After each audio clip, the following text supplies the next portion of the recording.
As I sit in front of the computer trying to figure out how to tell my story, I'm well aware that no one will believe a word of it. I didn't believe it myself when I first found out what happened to my father. However, the more I thought about his story, the more I became convinced that this must be true. However, for a long time I doubted whether I should tell anyone about this. Even though I'm pretty sure his story will be dismissed out of hand, I've wondered if it's worth writing down. In the end, I made the decision that, if for no other reason, then at least so that my children would learn at least a little about their grandfather. I love my father and still miss him even after 7 years. It all started 9 years ago, but for this story, I'll start with my visit to the bank. I was forced to wait in one of the bank offices while the bank manager confirmed the writ of death with the bank lawyer.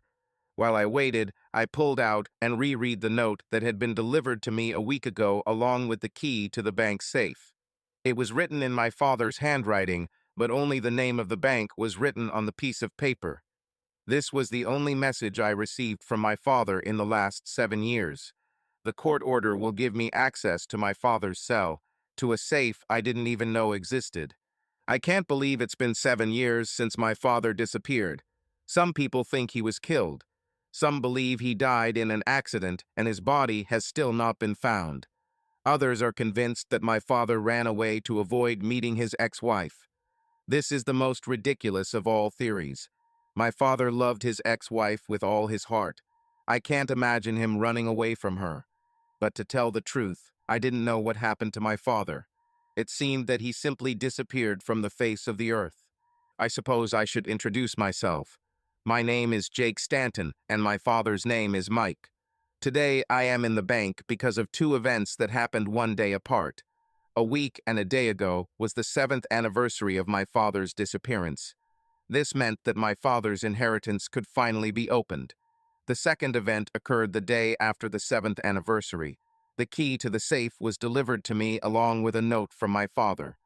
As I mentioned, he rented a safe deposit box from a bank that I didn't even know existed. It was in 3 counties. The reason for the delay in visiting the bank after receiving the key to the safe was the need to provide relevant documentation from the court. Now, I'm sitting in the manager's office while they review this documentation. I must admit that I am filled with curiosity about what my father could have left in this mysterious safe. I already know that my sister and I are the only heirs to my father's property. It infuriates me that my sister Talia acts as a co-owner of her father's assets. She betrayed our father, and now she's making insinuations about forcing him to sell the ranch. I don't even know if she can really force him to sell or not, but it worries me. My lawyer advised me that once the IRS gets involved, the sale of the ranch will likely be forced. Even though it's not Tanya's fault, I'm still angry at her. My sister and I never really got along. To her, I was a stupid little brother. She was 2 years older than me and treated me like I was mentally retarded. Tanya always mocked me in front of her friends. When it finally dawned on me that we would not be friends, I began to take revenge for all her grievances. There was a case when I was 9, and Tanya had a sleepover with her friends at home. She told everyone that she had seen me naked and that I had a little Willie. All day Saturday, they called me Little Willie and pointed at me about half an inch apart. And then they laughed out loud. I turned red as a lobster. On Saturday evening, the girls changed into their pajamas and chatted for a long time into the night. When they finally fell asleep, I snuck into Tanya's room and sprinkled itch powder on their clothes. I also sprinkled an extra dose on the clothes my sister prepared for the next day. The next morning, they had breakfast and watched TV before getting dressed. They planned to go to the mall and meet friends, but they never left the house because they began to itch unbearably. My mother was furious with me, but my father thought it was funny. The girls were sent to the shower, and their clothes were washed twice. They were still itching when they went home. You'd think my sister would take this as a warning and leave me alone, but she never did. We continued to fight each other, and I learned what they say about women, however. They are much more sophisticated than men. Both my sister and my mother proved this to me. My sister became much more cunning in her attacks on me. Sometimes I couldn't understand what happened for a month or more. I was not inclined to sophistication. One day, Tanya took my pet lizard and put it in bed with Mom and Dad. My mom was horrified, and I was punished for allegedly not locking my pet's cage. In fact, at first I thought it was my fault. The cage lock was not very secure and required strong pressure to close it.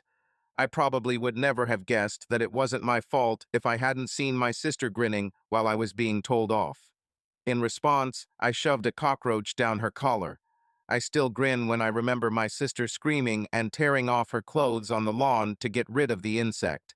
I was put under house arrest for a week, but I grinned every time my sister walked past me. The most I learned about how incredibly sophisticated women can be was from my mother. The way she treated my father towards the end of their marriage drove me away from women for a long time. It wasn't until I met Jenny that I began to trust the woman a little. But even then, the fear of betrayal almost destroyed my marriage. I loved Jenny with all my heart and soul, and despite my fears, I asked her to marry me. She agreed without hesitation. But the mistrust that my mother instilled in me began to drive a wedge between me and my wife. Finally, in desperation, Jenny decided to talk to me. "Jake," she said one day, "we need to talk." I got a lump in my throat. I was sure that this was the conversation where I would find out that my wife had found someone else and wanted a divorce. At that moment, I was already preparing to hate her. "What exactly do we need to talk about?" I asked with a calmness that I assure you I did not feel. "You drive me crazy, constantly checking on me," she said bluntly. "If you can't trust me, then our marriage has no future." This accusation took me by surprise. I thought I was being so subtle that Jenny had no idea I was testing her. But at that very moment, I realized that she was right. Our marriage was hanging by a thread. I also realized that I had two options. I could deny that I'm not checking on her, or I could admit it and explain it. Thank God I chose the second one. "You're right," I said quietly. "Something is wrong in my head. My mother cheated on my father, lied to him, and then left him for his worst enemy. You saw my father. He is broken. Oh, he's trying to hide it, but he's desperately unhappy." "Jake," Jenny said lovingly, "I'm not your mother. I will never cheat on you. But we need to find a way to get rid of your fears. Will you agree to go to counseling with me?" The love I saw in Jenny's eyes at that moment probably solved half of my problems. I could clearly see the love and care in my wife's eyes. I readily agreed to go to a therapist we knew from the hospital. Her name was Margaret Hogan. Jenny arranged everything and was with me at every session. Slowly but surely, Margaret and Jenny helped me sort out my problems. I remember one visit when everything became clear to me. The doctor asked me what I was most afraid of.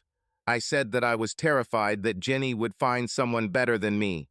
I love her so much that I don't think I could live if that happened. "Jake, honey," Jenny said, getting down from her chair and kneeling next to me. Tears were streaming down her face. "If I ever lose you, my life will be over. I promise you that I will never leave unless you ask me to. But please, please don't ever do this. I love you with all my heart." We hugged and cried for a good 5 minutes or more. After we calmed down, Margaret talked to us for another half-hour. After that day, my fears began to fade quickly. I can't say that my trust in people has become 100%. However, I will say this. I trust Jenny as much as one person can trust another. If I had to rate it, I'd say my faith in Jenny is 99.9%. When I think about it, I realize that I never really trusted my mother. There was always some distance between us. Oh, I was pretty sure she loved me. I was pretty sure she loved both of her children. However, in my mind, her love for us always came second after love for herself. As I said, in her own strange way, our mother loved us, but Tanya was clearly her favorite. But this only put my sister 2 steps ahead of me, but still 3 steps behind our mother. It was a completely confusing situation. The first time I witnessed my mother's selfish behavior was when Tanya had the lead role in a school play in 4th grade. Mom forgot about the show and made an appointment with a hairdresser at the same time.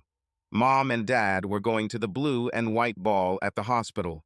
It was one of the main social events of the year. When my mother learned of the scheduling conflict, She chose to go to the hairdresser. She could change the time, but that would mean her favorite hairdresser, Charles, would be unavailable. There were no questions for my mother. She was going to the hairdresser. I remember how my sister looked out from behind the curtains looking for my mother. Although we never got along, that day I felt sorry for Talia. I saw the pain in my sister's eyes when she finally realized that Mom wasn't coming. It was one of the few heated arguments I ever remember between my mother and father. My mother just couldn't understand why anyone was upset. My dad was so angry with her that he didn't talk to my mom for several days. Talia didn't talk to her mom for a whole week. Anyway, my father was never angry with my mother for long, and my mother gave Talia a girl's day out with lunch and shopping. There was no doubt in my mind that my mother was buying Talia's love, and Talia was completely fascinated by this. I kept my mother at arm's length, but my relationship with my father was built on mutual love and respect. My father also had a special relationship with my sister. He treated her like a princess, but if Talia had to choose, I have no doubt that she would choose our mother. Everything I know about ranching I learned from my father, and thanks to my father, I fell in love with the ranch and everything connected with it.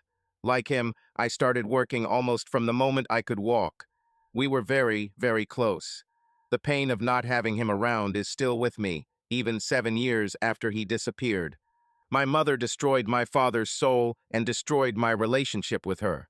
I didn't speak to her for 2 years before my father disappeared, and I haven't spoken to her since. Our rift with my mother was so deep that I did not invite her to my wedding and refused to let her see my grandchildren. Jenny and I have 3 boys. I suppose it was inevitable that my mother would betray my father. They were from completely different social strata. My father was born into a large family filled with love and mutual respect. My mother, Ashley Blakely, was the only child of a very successful builder, Jonathan Blakely, and his housewife, Carol. My grandfather John and his wife Anne started the ranch. It is now the cornerstone of my father's estate. My grandfather inherited a 100-acre plot of land from his parents. My great-grandfather bought this land from a neighbor to help him during the Depression, but the land was never used. The ranch started with these 100 acres, 10 head of cattle, and 2 horses. My grandfather built their first house himself. They lived in a dilapidated trailer until construction was completed. Little by little, they expanded the ranch, and when my father began managing it, it was just over 14,000 acres and had just over 2,000 head of cattle. They also owned 25 horses and various other domestic animals.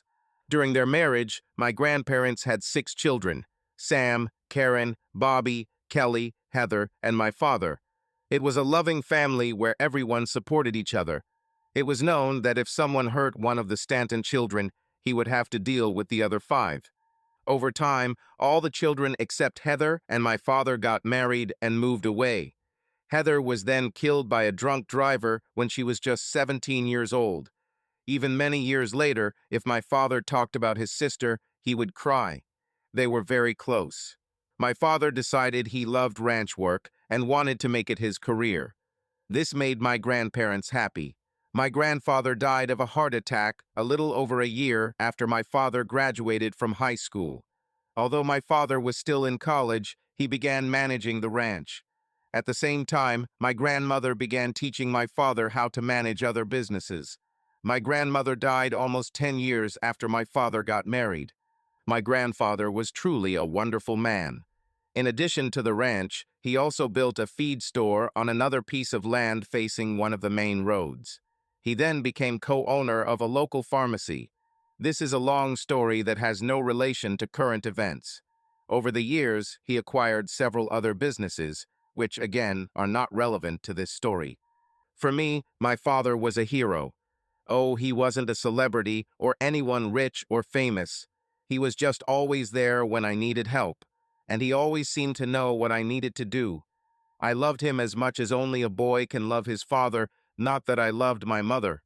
However, I didn't start hating my mother until she cheated on my father and left him. I said that my father was not a celebrity, and in the truest sense of the word, he was not. But he was very famous for his athletic achievements. Oh, he wasn't good enough to be a professional athlete, but he was still pretty good. My father was starting quarterback at the local high school, Clifton High, for 3 years.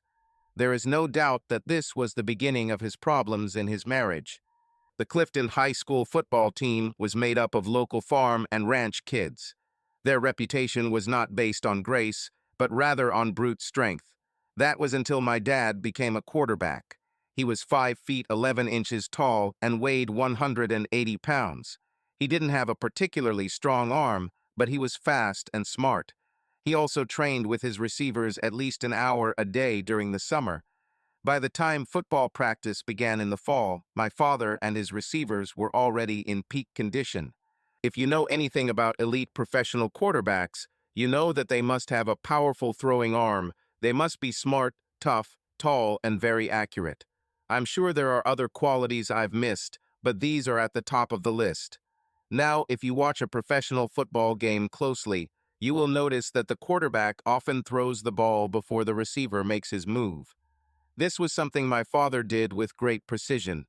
In terms of professional football, my father was too short and his arm was too weak. But what my dad had was more than enough for high school football. The two football giants of our country were Clifton High and Chester Academy. They did not play each other during the regular season as they were members of different conferences.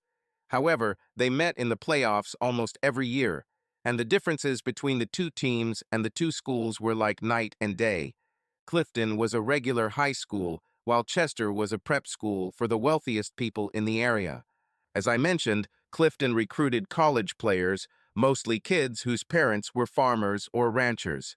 Of course, the student body included children whose mothers and fathers were engaged in a variety of professions.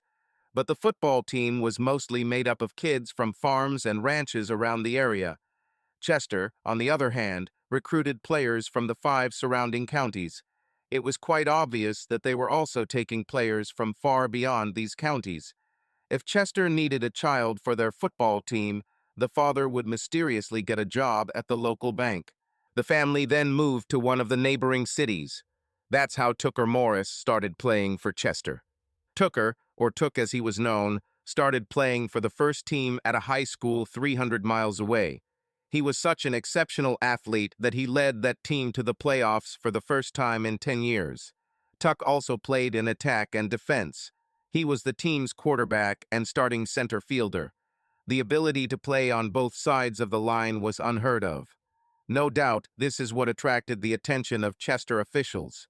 As was customary, Tuka's father got a job as a vice president at a local bank. Thus began the rivalry between Tooker Morris and my father. The real rivalry, or better yet, hatred between them began at the end of the summer, before they met on the football field. Their first confrontation occurred one evening when my father and some of his friends decided to eat at Rosie's Burger and Hot Dog. It was a gathering place for high school students. That evening, some footballers from Chester brought Took there. As my father once told me, it was obvious that the students at Chester were drinking and being loud and brash. Tuck has always been an arrogant jerk and has already decided that he can do whatever he wants. This description was also true for Chester students in general. They considered themselves special. In general, Tuck behaved like a complete idiot. He walked from table to table, grabbing other people's French fries, drinking from other people's cola glasses, taking hats off their heads, and throwing them across the room. My father might not have interfered because Tuck would only embarrass himself. But then Tuck decided to pester Becky Commerce. Becky was on a date with Simon Ballard. Simon wasn't a footballer, but he was a friend of my father. Simon was crazy about Becky, and she was crazy about him. Years later, after graduating from college, they married and had 4 children. But that night Tuck decided he was going to paw Becky. Remember, I mentioned all the qualities of professional quarterbacks. Tuck had almost all of them.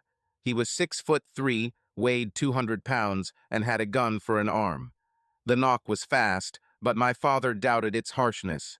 As a quarterback, he rarely got hit, and as a center back, Took faced runners who were significantly smaller than him. My father also doubted Tuck's intelligence, but according to his father, Tuck was probably smart enough on the football field. He was on track to receive a scholarship to a Division I college to play football, and there was a high probability that he would reach the professional level. Simon, on the other hand, stood maybe 5'7" and weighed 140 pounds. Becky was a charming girl and smart. Both Simon and Becky received full academic scholarships to college. Although Becky was not a recognized beauty, she did have one important attribute. She had big breasts. As Tuck walked around the room, he finally stopped at Simon and Becky's table. He stood there, brazenly staring at Becky, and then reached out with both hands and squeezed her breasts. She screamed and Simon jumped to protect her. There was no struggle. Tuck knocked Simon to the floor with one blow. This was enough for my father. He jumped out from behind the table before anyone could notice and attacked Tuck. They both fell to the floor, and my father gave Tuck 2 hard blows to the face before they were separated. Naturally, Tuck did not calmly accept his broken face. Thus, enmity began between them, and it only got worse before school started. Tuck believed that his father acted dishonestly, so, in typical Tuck fashion, 3 days later he challenged my father to a fight. My father, never one to back down, accepted the challenge and agreed to meet under the Highway 1 bridge. The rumor spread quickly and quietly among the students. At the appointed time, at least 200 people gathered under the bridge to watch the battle. Nobody thought my father had a chance of winning. Tuck was so much bigger and had a reputation for being pugnacious. But the fact is that Tuck was a bully. He was so much bigger than most of his peers that he wasn't used to having anyone stand up to him. The fact that my father did this made him furious. He told all his friends that he was going to beat my father into the ground. Apparently, Tuck didn't understand what my father was capable of. They circled each other as the crowd buzzed with excitement. Tuck tried to suppress my father and threw punches with all his might, but none of them achieved their goal. My father continued to dodge, occasionally throwing a jab. My father explained that patience in battle is a key virtue. He waited for the right moment, and then, when Tuck was unbalanced, my father stepped forward. He punched Tuck in the stomach with all his might. The blow knocked all the air out of Tuck's lungs, and he collapsed to the ground, gasping for air. The fight is over.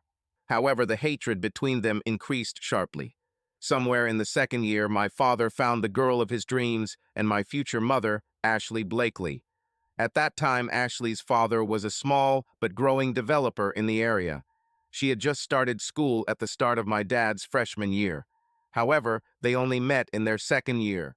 Of course, my future mother was drawn to my father because he was a star athlete and one of the most popular athletes in school. That football season, both Clifton and Chester went undefeated in the regular season. They met in the regional final, with Chester winning 31-24, so he walked 394 yards. Because Clifton lost, no one noticed that my father had thrown the ball 414 yards. No one seemed to talk much about the fact that Chester lost the next game and ended any chance at a state championship. My father was crazy about Ashley, and my future mother seemed fascinated by my father. At least that's what she thought. Then they started dating exclusively. But when Clifton lost at regionals, Ashley somehow met and began dating Tuck. The fact that Ashley broke up with my father for Tuck was a bitter pill for my father to swallow. After this, my father's distaste for Tuck grew exponentially. What my father didn't realize was that his future wife was a completely self-centered bitch. It's funny, even after everything my mom did to my dad, I'm not sure he'll ever agree with my description of his wife. However, to be honest, most people haven't seen this side of Ashley either. When I was young, I didn't understand the distance between us. As I got older, I studied my mother and found out what she was like. My mother was very smart in the way she interacted with people. Somehow, she managed to make people believe that she cared about them. In truth, my mother was always good at bringing attention back to herself. She was so good at it that people almost never noticed. My mother was the most socially conscious person I have ever known. I used to think that she just loved my father. However, years later, I realized that my mother loved her husband to some extent. She may have loved my father, but she always loved herself more. It didn't hurt that my father was a highly respected and very wealthy man who mixed in appropriate social circles. The first two descriptions of my father are completely accurate. However, he was reluctant to enter these social circles. But among them were people whose attention my mother craved. My father was not in the social circle that my mother loved so much, but he went along with it because he loved my mother. He enjoyed attending events that he felt benefited the community, such as the blue and white ball. Ashley was a beautiful girl and then a beautiful woman. She had a stunning girl next door look with a sexiness that made men tangled up in her arms.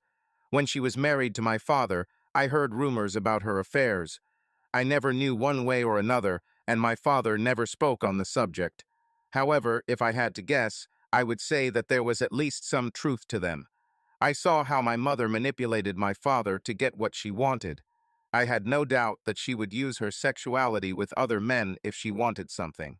If my mother had affairs, and I believe she did, it must have been to her benefit. She proved this back in her school years. Even though my dad and Ashley were doing well, my mom to be found someone she thought was better, Tuck. This put her in a higher social circle, and as a result, she left my father to be with her new love. This first breakup hurt my father, but he recovered. After the breakup, my father had no choice but to lick his wounds. He threw himself into working on the ranch and preparing for the next football season. This left my father no time to think about his ex-girlfriend. As the next football season approached, Chester and Clifton supporters were expecting big things.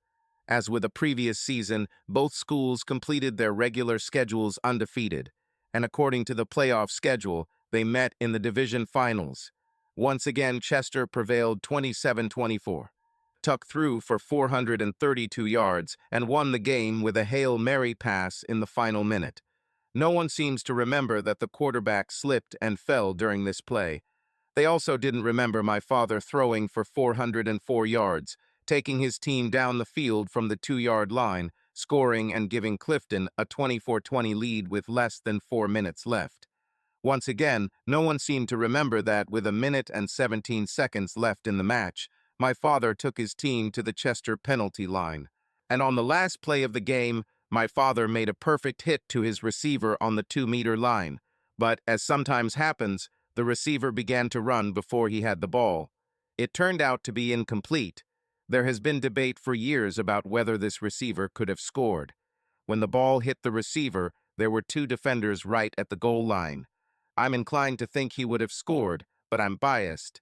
And one last thing. No one remembered that Chester lost another game again. Since Ashley was still going to Clifton, my father saw her almost every day during school hours. After the initial shock of their breakup, my father began dating other girls. However, he had never found someone he cared for as deeply as Ashley. My father also decided that Ashley has the right to choose who she is with, so he will remain friends only. However, my father's hatred for Tuck continued to grow. My father's senior year was the best of his 4 years at Clifton. He was chosen not only as captain of the football team, but also as student council president. At the Halloween dance, my father and future mother were the king and queen of the festival. According to my father, Tuck was pissed as hell when he, the king and queen, took to the dance floor for the first dance. And of course, during this dance, the father held Ashley tightly, and according to him, she did not resist. My father's senior year football season was the highlight of his athletic career. It was this game that later led to the final devastation in his life. I thought about this year, and for my dad's sake, I wish things had turned out differently. This season has unfolded as every Clifton High fan had hoped. Once again, Clifton went undefeated during the regular season. Chester did the same, except they crushed every opponent by at least 30 points. The playoff schedule was changed again that year. The playoff bracket was set so that both Chester and Clifton would face each other in the state championship. One of the reasons Chester was such a dominant team was because the coach finally decided to use Tuck as a two-way player. To Tuck's credit, it must have been exhausting playing every down. My dad always admitted that Tuck was an amazing athlete. Tuck was just a shitty person. The state championship game was a big deal. The game was to be played not only at a stadium on the outskirts of the capital, but also to be broadcast on television throughout the state. By this time, Taku had about 20 scholarship offers. All the biggest and best college football players wanted him. However, he has not yet made a decision on any of them. There were rumors that he was waiting to see where Ashley would go before making his decision. I doubt it's true, but women love romance. By all accounts, Took was a selfish bastard who only thought about himself. But when it came to Ashley, he was the exception. However, even with this exception, I believe that he would ultimately choose the most prestigious college that would offer him a scholarship. No matter what decision he made, he was confident enough to expect Ashley to be waiting for him. There was no doubt that he absolutely adored my mother, which made him the perfect match for her. He was a sports hero, his parents were from the right background, and he seemed destined for great things. Of all the great games my dad played in his high school career, his best game was in this championship. It was also the moment that finally cemented the hatred between my father and Tuck. The first half of the game was mostly an offensive showcase. Between the two teams, Tuck and my father totaled 680 passing yards. There was almost no ground game. For Clifton, this was due to a tough defensive line of farm and ranch boys. For Chester, this was mainly due to Tuck's play as a central defender.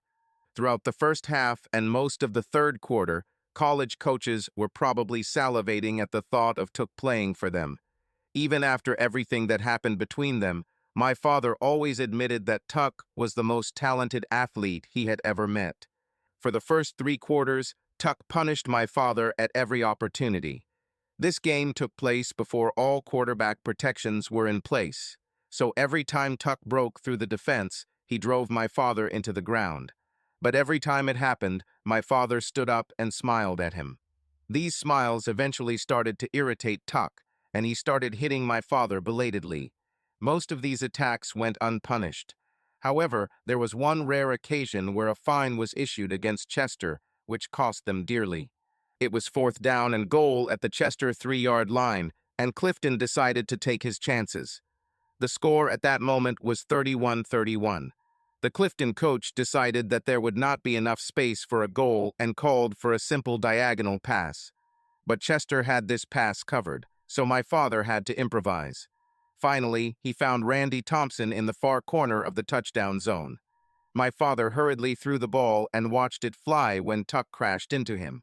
My father admitted that after this blow he had stars in front of his eyes, and he got up slowly. When he stood up, he saw a flag on the field. Tuck was given a fine for unnecessary rudeness. My father was pleased as his pass went just above the target. At the 1-yard line, Clifton's coach called 3 consecutive running plays. Tuck covered the gap each time and Clifton could only advance half a yard. The third quarter was over before the Clifton coach could decide whether he would take any more chances. As the fourth quarter began, it became clear that Clifton was going to take another chance. As in the previous case, the coach ordered a diagonal pass, only this time from the other side. However, as before, this rally was blocked. After that, my father again began to run away from Tuck, who began to chase him. I've probably seen footage of this moment 100 times. Tuck was catching up with my father, and at that moment, when it seemed that my father would inevitably be captured, he turned sharply and ducked. Tuck's knee struck his father's helmet, and he fell to the ground in agony. Somehow, my father stayed on his feet and ran toward the touchdown zone. No one realized it at the time, but the collision of Tuck's knee with my father's helmet caused significant damage. As a result, Tuck was taken out of the game for 2 plays and then returned to the game. However, it was clear that he was no longer as mobile as he had been before. After that final touchdown, both defenses stepped up, and the only scoring action was a field goal by Chester. However, with almost 9 minutes left in the game, neither team could afford to play conservatively. So when Clifton got the ball, my dad started to pick Chester's defense apart. But then one of his passes was knocked down on the scrimmage line and ended up in Tuck's hands. Tuck immediately rushed down the field and seemed to have no obstacles, but my father rushed after him. An uninjured Tuck might have made it, But slowed by a bad knee and the perfect angle my father had taken, there was a violent collision on the 20-yard line. My father not only caught up with Tuck, but also dealt him a crushing blow. He jumped and caught Tuck by the legs. As they fell, Tuck broke his ankle and dropped the ball. Now Clifton had the ball again, and Tuck could no longer play. From that point on, the game was no longer competitive as Clifton scored another touchdown to make the final score 45-31. This was Clifton High's first and only state championship to date.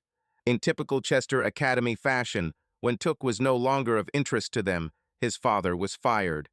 This happened immediately after his son graduated from school, so as not to arouse unnecessary suspicion. Of course, this raised many questions, but no one did anything. Tuck's father went west and found work in California. All those colleges that were initially keen on getting Tuck gradually abandoned him, and only one remained. Northwestern University was willing to give Tuck a chance. However, he had to start as a tryout player. If he had qualified, he would have received a full scholarship. Tuck rehabilitated his knee and ankle, but was never able to regain his previous form. He did not qualify for the Northwestern University team. At this point, my father lost track of Tuck. Plus, Ashley came back into his life. Ashley practically abandoned Tuck a month after the state championship. She was fed up with his sour mood and how he couldn't do anything because of his injuries. About a month or two after that, my parents started dating again. They dated until my father completed a 2-year degree in animal husbandry at a local college. Ashley went to a state university, but dropped out in the first year. Her whole life path was like this. In a small pond, she was a big fish, and at the university, it was an ocean of students, where she was a small fish. Anyway, my parents got married a month after my dad graduated from college. Ashley became pregnant with my sister almost immediately. I was born 2 years after her. As far as I understand, my father was extremely happy during the first 14 years he spent with his wife. I never knew what my mother's feelings were about marrying him. She was either full of enthusiasm or cold, and besides, as I already knew, for her everything always came down to herself. What really kept the peace in the family was that my father fulfilled almost all of my mother's wishes. However, he still stood his ground when she went too far, but then so returned to the city. As I said, Tuck's father went to California. Tuck's father first found a job at another bank, but quickly switched and became a stockbroker. He did extremely well at this, and then moved to a bank holding company. He went through this group and then started his own holding company. He used his knowledge and the contacts he had made to begin acquiring banks in our state. When Tuck returned, he was working for his father. Tuck was appointed executive vice president and was in charge of the banks his father owned in the southern part of the state. There were 9 banks in total. Nothing changed in the first 18 months. My mother, however, always took notice whenever Tuck's photograph appeared in the newspaper. So, I later found out, I desperately wanted to reconnect with my mother. Despite this, his father forced him to work 10 hours a day, restructuring the banks they had acquired. Once the banks were finally settled, Tuck began to seduce my mother. It wasn't a long campaign. My father, the trusting soul that he was, did not object when Tuck asked my mother to co-chair the blue and white ball. I later found out that my mother started sleeping with Tuck after the first week. They kept sneaking around because Tuck was also married. He had a beautiful wife and 2 children. My father was very trusting, but only up to a certain point. Eventually, he began to suspect, and although it must have killed him inside, he hired a private detective. It didn't take long for the investigator to obtain evidence. You'd think there would be some retaliation against Tuck and my mother, but there wasn't much of it. Of course, people felt sorry for my father, but they didn't stop talking to Ashley and Tuck. And once my father shared the evidence with Tuck's wife, she divorced him. I'm guessing Tuck had to pay a lot of money, but I never found out how much because the settlement was sealed by the court. She took her 2 children and left the state. As far as I knew, Tuck had little contact with his children. He was a selfish bastard. What I remember most vividly from this incident was my father's confrontation with my mother. I can't get this image out of my head, and can quote the conversation almost word for word. Mom picked us up from school, and when we came home, Dad was sitting at the dinner table. Father looked at Tanya and me and said, "Children, go upstairs. I need to talk to your mother." Tanya looked at our father and then at our mother before rushing to her room. I pretended to go upstairs, but crept back and hid at the foot of the stairs. My father threw some photos in front of my mother. "How could you do this, Ashley? Does our marriage really mean nothing to you?" Mom looked at the photographs and sighed. "I'm sorry you found out about it this way. So I wanted to wait until he could come to terms with his wife before I talked to you. But it looks like this won't happen. To answer your question, I think it meant something to our marriage, but now it's time for both of us to move on. You always knew I loved Tuck. Then why the hell did you marry me?" My father's voice was calm, but I could see the pain in his eyes, even where I was hiding. "I loved you, but I love Taka more. Please don't make things more complicated than they need to be." The father sighed and shook his head. The devastation I saw in my father's eyes lit a fire within me. If you had asked me before this day if I loved my mother, I would have answered, "Of course."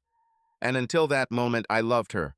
However, the love I felt for her paled in comparison to the love I felt for my father. And it was at that moment that all my love for my mother withered and died. "Okay, I guess we should talk about the details of your divorce," I heard my father say in a distant voice. I was surprised. I couldn't believe how calm he was about his wife's betrayal. "What do you want?" My mother looked at my father as if he should have realized this by now. "I want half. It's a no-fault state, and I'm entitled to half of everything, including the ranch." At that moment, my father did something that completely surprised me. He chuckled. "That won't happen, Ashley," he said calmly. "You obviously took legal advice from Tuck." "I looked it up on the internet, smart girl," my mother hissed. "I'm entitled to half of everything." "Oh, you're absolutely right. It's a no-fault state," my father smiled. "And you are absolutely right that you are entitled to half of everything I have. The only problem with your research is that I don't own anything. The ranch, all the equipment, all the other businesses, all the money belongs to the trust. All I receive is a salary and a percentage of the profits, if any. All this was organized after we got married by my mother. If you haven't realized it over the years, you never liked you and were only polite because of me. In any case, if you were hoping for a big salary, it won't happen." I saw my mother's face harden. Then a nasty smile appeared. "Okay, if you want to be like that, the lawyers will deal with it. Besides, Tack is rich enough to take care of me without your help. I'll just take the kids and leave." I hid all this time, but my anger grew as I watched my mother destroy my father. When she threatened to take Tanya and me away, I was at a loss. I ran out of my hiding place. "You bitch!" I screamed at my mother as I burst into the room. "Jake, don't talk to your mother like that," my father said in complete surprise. None of them had any idea that I was listening to all this. My mother was clearly more shocked than my father. "Dad, I always did what you told me," I said, my voice trembling. "But today I will have my say, and I don't care if you like it." My father was speechless when I turned to my mother. That's when I saw pictures of her damn Tuck. One of them had sperm running down her leg. I was disgusted. "I called you a bitch, and I'm sorry," I said, lowering my voice and pointing at the photos. "You're not a bitch, you're a damn cheater. What kind of disgusting thing is running down your leg?" My mother recoiled as if someone had hit her. She glanced at the photographs and then at me. At least she had the decency to look embarrassed. I was surprised to see tears appear in her eyes. Finally, she was able to get over the shock. "Jake, honey, you need to come upstairs and let your father and I finish our conversation. This doesn't concern you." "I don't obey fucking bitches," I said with pure hatred in my eyes. My mother's facade was starting to crack a little. Now, looking back, I realized that this was the first time she showed any emotion towards me. Apparently, on some level, she still loved me, but now I didn't care. It never occurred to her that any of her children might object to what she wanted to do. Now she was faced with the destruction she had caused to her son. I saw her pain, and it made me happy. Mom, I have absolutely no respect for you, I continued, furious. In fact, I hate the sight of you, and the sooner you leave, the better. I will never live with you and that idiot Tuck. I want you to know that my mother died today. Jake, you don't mean it, my father said, putting his hand on my shoulder. Jake, honey, my mother said, deeply upset, just because your father and I won't be married anymore doesn't mean I don't love you. I already said I don't have a mother. Anger was still seething inside me. She died today. I broke away from my father's arms and headed towards the exit of the room. Then I stopped and turned around. I will never speak to you again, and I don't want you to ever speak to me. It's all over between us. I ran out of the room and went up the stairs. But as I was leaving, I heard my mother sobbing. I took a quick look and saw my father putting his hand on her shoulder. I'm sure he's not serious, my father said, trying to console my mother. I'll talk to him tomorrow when he's cooled down. My father did try to talk to me in the morning, but I was not interested in building a relationship with my mother. I said what I meant, and I meant what I said. In my mind, she was never there for me, so I didn't lose anything. And after all these years, I still haven't talked to her. The divorce took place, and my father's assessment was correct. My mother was entitled to very little, but my father developed a burning hatred for his ex-wife. For what little my mother was entitled to, my father fought her. Eventually, when the attorney bills began to exceed the value of the estate, my mother gave up the fight.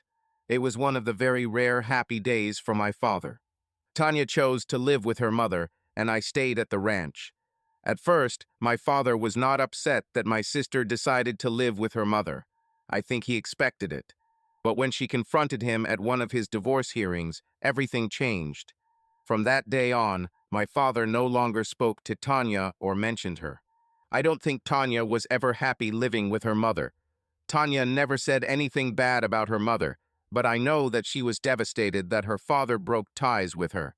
In rare moments of our conversations, Talia asked me for my father to call her. He never did. I knew that both Talia and my father were suffering, but I could not help either of them.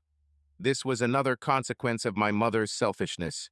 When Talia graduated from college, after my father disappeared, she stayed in the East and got married.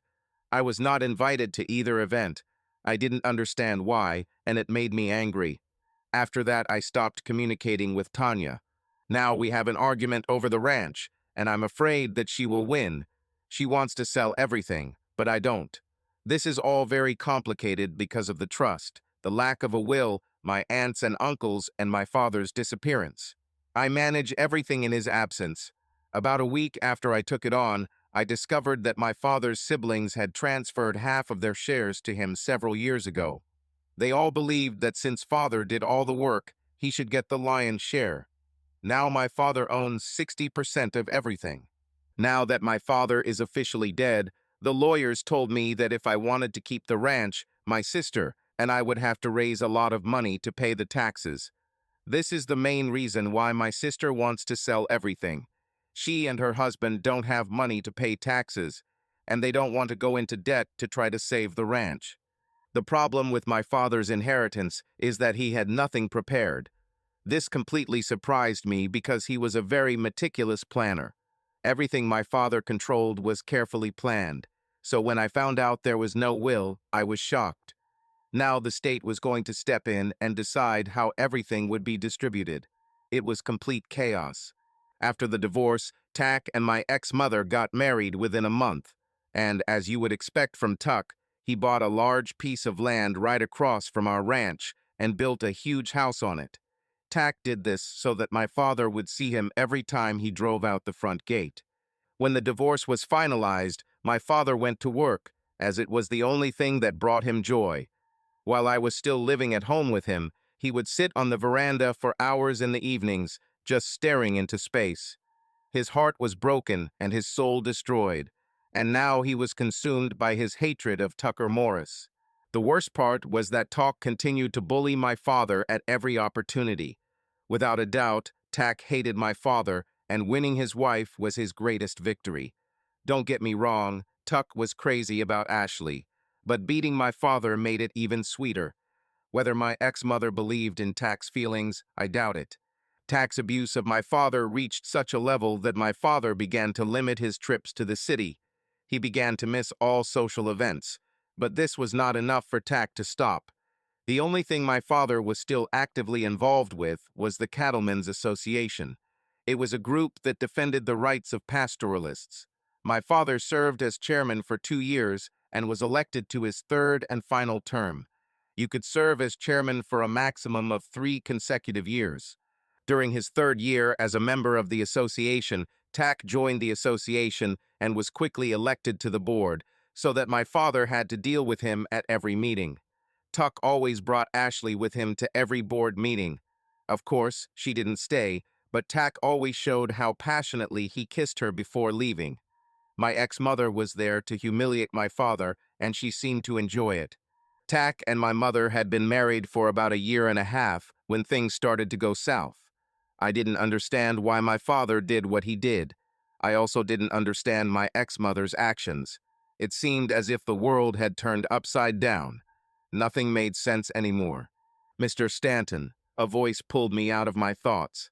I looked up and saw the bank manager standing next to me. "We checked the Fates thighs is in order, and now I can take you to your father's safe.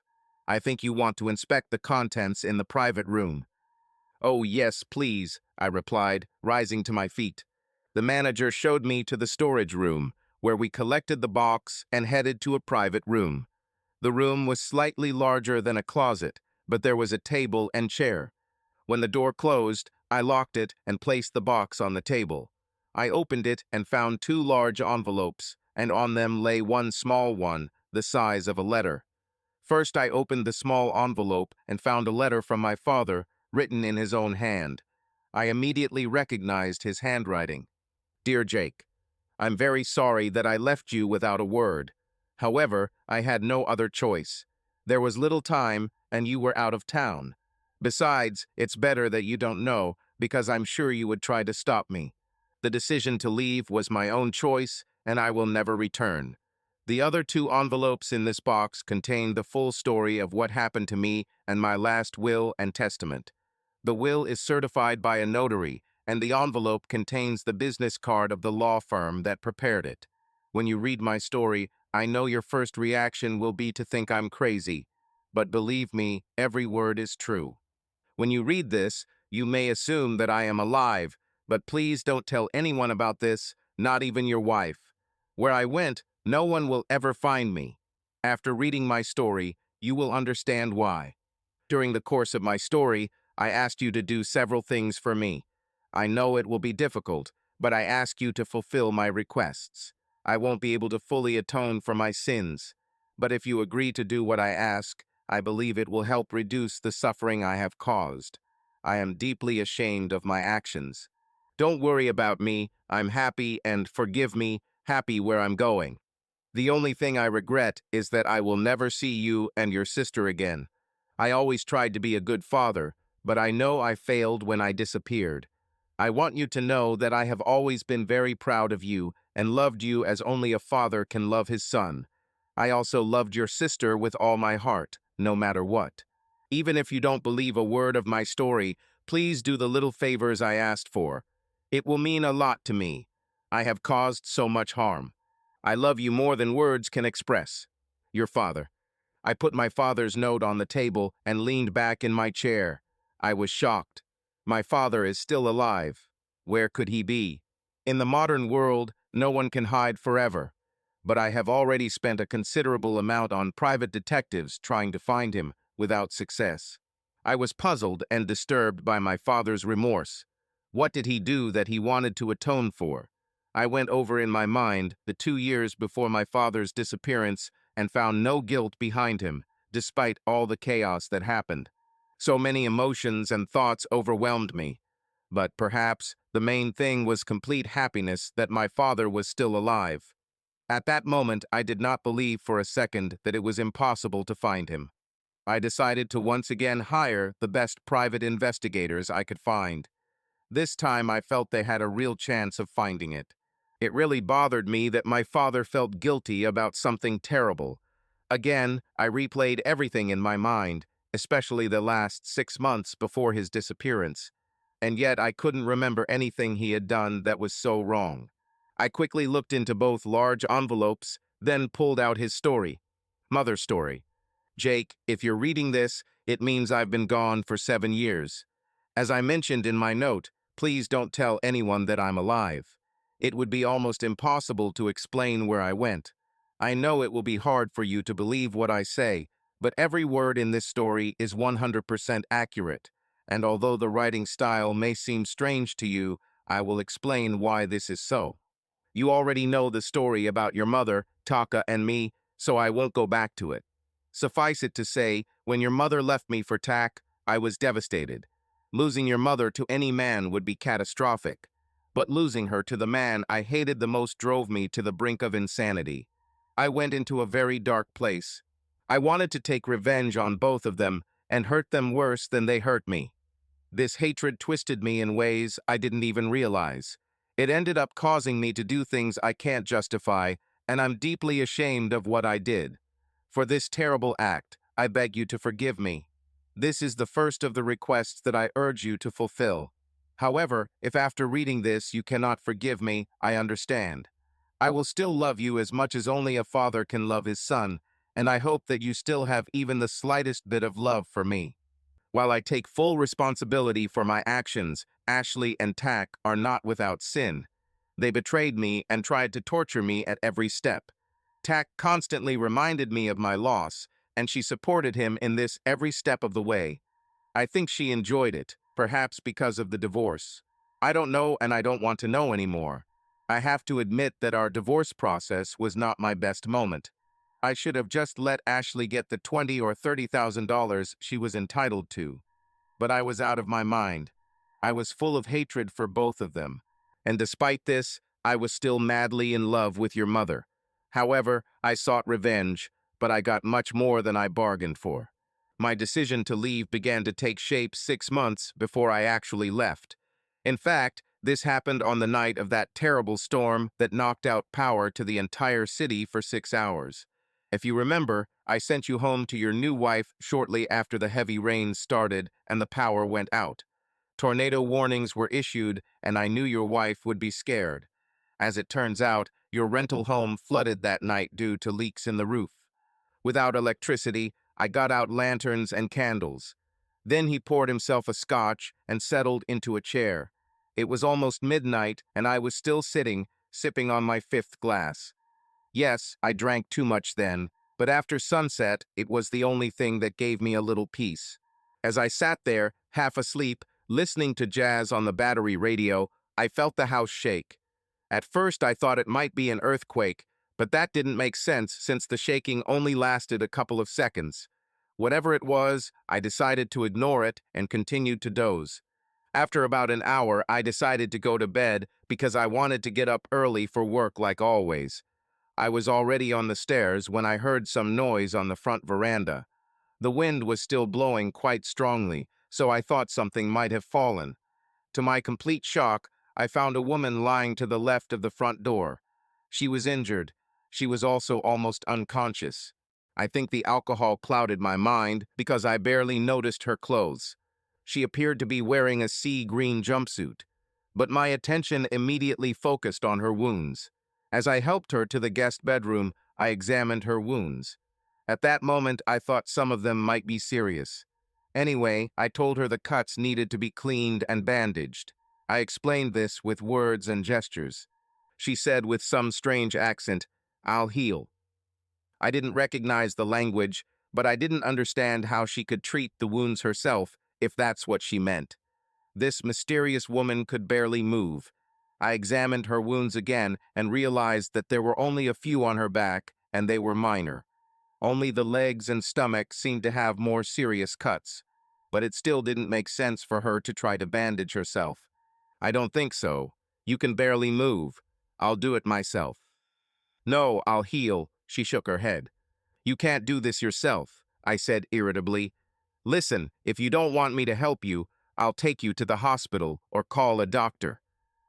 "There is no doctor. she said, shaking her head. Please, no doctor. Okay, I understand, I said, although I really didn't understand anything. You don't want me to help, and you don't want help from the doctor. What are we going to do? I also pointed out her bleeding cuts, raised my hands, and shrugged my shoulders, expressing my confusion at her refusal. We need a tool, she pleaded. What instrument? I asked, completely confused. She pointed through the window to the front of the house. The tool is there. Do you want me to go there?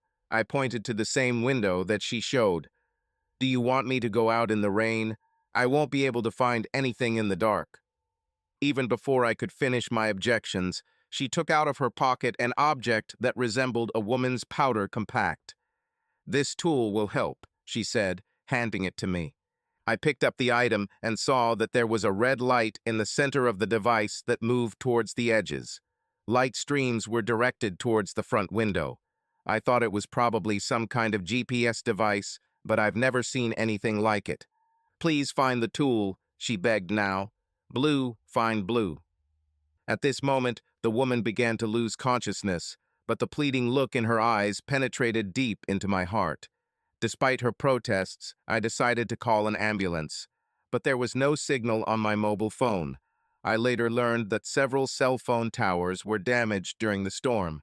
Then I picked up the landline phone, but it didn't work either. I was about to put her in the truck and take her to the hospital. But suddenly it dawned on me. What if there are still victims out there on the street? She didn't look like she was in any danger, so I put towels over the wounds and covered her with a blanket. Taking the device, I went in search. By that time, the wind had weakened and the rain had turned to a light drizzle. I let the device guide me. It led me to the road leading from the gate of the house and pointed to the right towards the main road. I turned left and drove only a couple of minutes before I saw something, barely visible, smoking off to the side of the road, about 500 feet away. At first, I thought it might have been a crashed plane, but the scale of destruction was too small, even for a single-engine aircraft. Perhaps it was a car accident. As I got closer, it didn't appear to be fire, but rather as if the debris was evaporating in a flickering red light. Of course, I had drunk at least 5 strong drinks at that time, so everything I saw was taken with disbelief. To be honest, in this state, I shouldn't have gotten behind the wheel at all. As I stepped out of the truck, the lights began to fade, but there was still a shell of something left. I suggested that it could be a car, and in size it could be a sports car, but I didn't come to explore the wreckage. I was looking for survivors and her blue tool. I quickly searched the area to find any possible survivors of this accident. Based on the size of the vehicle, I knew there could only be one potential casualty. After a quick inspection, I was convinced that no one else was there. I then focused on finding the tool. It took me no more than a minute when I saw the first blue object. It seemed to glow, but when I picked it up, the glow disappeared. The object was approximately the size of a baseball. Then I saw another blue object. This one was the size of a large hardcover book. A few feet away lay another, about the size of a small soft book. The fourth blue object resembled a laptop. The fifth and final one was the size of a golf ball. When you touch each of them, the blue light goes out. I collected all 5 items and looked around one more time before returning to the house. When I entered the bedroom where I left the woman, she was already conscious. However, she looked significantly weaker. I showed her the 5 items I found.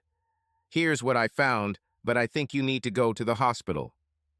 No, she said in a weak but concerned voice. She then pointed to an object the size of a golf ball. I handed it to her. She turned it a few times and it flashes green once.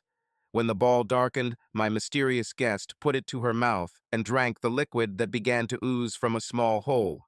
After a few minutes, her wounds stopped bleeding. She then applied some of the yellow liquid directly to her wounds, and they seemed to begin to heal. After 5 minutes, she looked much better, and even the bump on her forehead had noticeably shrunk. "Thank you very much," she said, bowing slightly to me while sitting on the bed. Then, tiredly, she said, "We need to rest." I nodded and adjusted the blanket so I could put her to bed. She smiled at me and immediately fell asleep. I closed the door and went to sleep on the couch that night so I could be there if she needed anything. Despite several hours of sleep, I woke up at 5 in the morning. I looked into the bedroom and my mystery guest was still sleeping. I left her there and went about my business. Half an hour later, you, Jake, called me. A leak in the roof of your rental home has flooded the living room and one of the bedrooms. I told you not to come to work and do damage control. I asked if you needed help, but you replied that you could handle it yourself, and I continued with my usual activities. I went home every hour to check on her, and she was still sleeping. However, when I returned to prepare myself dinner, I found my mystery guest sitting in the living room, flipping through the TV channels. She no longer wore overalls. She found one of the dresses Ashley left behind. They were both about the same size, and I have to admit that my new guest looked pretty good in this outfit. She wasn't as beautiful as Ashley, but she was still very attractive. Her hair, which appeared gray at night, was simply blonde in the morning. The strange bronze tint of her skin had also become just a deep tan. This was the result of drinking 5 servings of alcohol. But then the most amazing thing happened. My guest turned around sharply when she noticed me and smiled. "You look much better today," I said, smiling back, figuring she wouldn't understand my words. "Yes, I do feel better," she replied. "Thank you for taking such good care of me last night. I was badly beaten." "You speak our language," I said in surprise. "You could barely say a few words last night, and I wasn't sure how well you understood me." "I think it was a blow to the head," she said, gently touching her forehead. I passed out. "My name is Mike Stanton." I introduced myself and extended my hand to her. "My name is Leandra Fort," she replied, holding out her hand with some hesitation. Her hand was warm, but a small spark jumped between us as if from static electricity. Leandra must have felt it too, because she quickly withdrew her hand, but her smile grew even wider. "Sorry," I apologized. "It's probably static electricity." "Listen, I was going to make myself some lunch," I said, pointing towards the kitchen. "Can I cook something for you?" She smiled and nodded. I must admit that her presence lifted my spirits for the first time in a year and a half. I didn't realize how much I missed female company, even if just for a day. "So what happened to you?" I finally asked as we sat at the kitchen table, eating sandwiches and fruit. "I was driving to New York when I must have hit a puddle on the road," Leandra explained slowly. "I lost control and my car flipped over several times, but I was able to get out. I crawled away, and then my car exploded. I don't think there's anything significant left of her." "No, it's just a charred shell," I confirmed. "What was that with those blue things?" I asked. "You seemed almost panicked by them. You urgently asked me to find them, and you didn't want me to call a doctor or an ambulance. Then you healed yourself. How did you do it?" "Sorry," Leandra apologized. "I wasn't thinking clearly last night. It was very kind of you to go look for my things. There's nothing special about them. They were just given to me by my boss. They were made especially for me. As for how I healed, I just took an antibiotic and applied a little of it to my cuts. As you can see, the wounds have simply crusted over." Leandra held out her hand, and I saw several scabbed cuts. Then she stretched out one of her legs, and I saw the same thing. Last night, these wounds seemed much more serious than they look now in daylight. But then again, I drank quite a bit. "I wasn't really seriously injured," she continued to explain. "It looked worse than it actually was. I'm very lucky. I think the blow to the head was the most serious injury. When we finish eating, I will show you what I made you look for in the storm. Sorry, they're not that special." The first item my guest showed me was the GPS that I had used the previous night. "You're already familiar with this," she said with a smile. "I always forget where I parked my car. With this, I never worry about not finding her." The book-sized blue object turned out to be a box of cosmetics, or at least that's what it looked like to me. The blue object, the size of a small book, turned out to be a smartphone. The baseball was a container for small candies. Leandra offered me one, and I took it. I couldn't quite pinpoint the taste, but it was sweet and very tasty. There must have been a lot of sugar in it because I suddenly felt a surge of energy.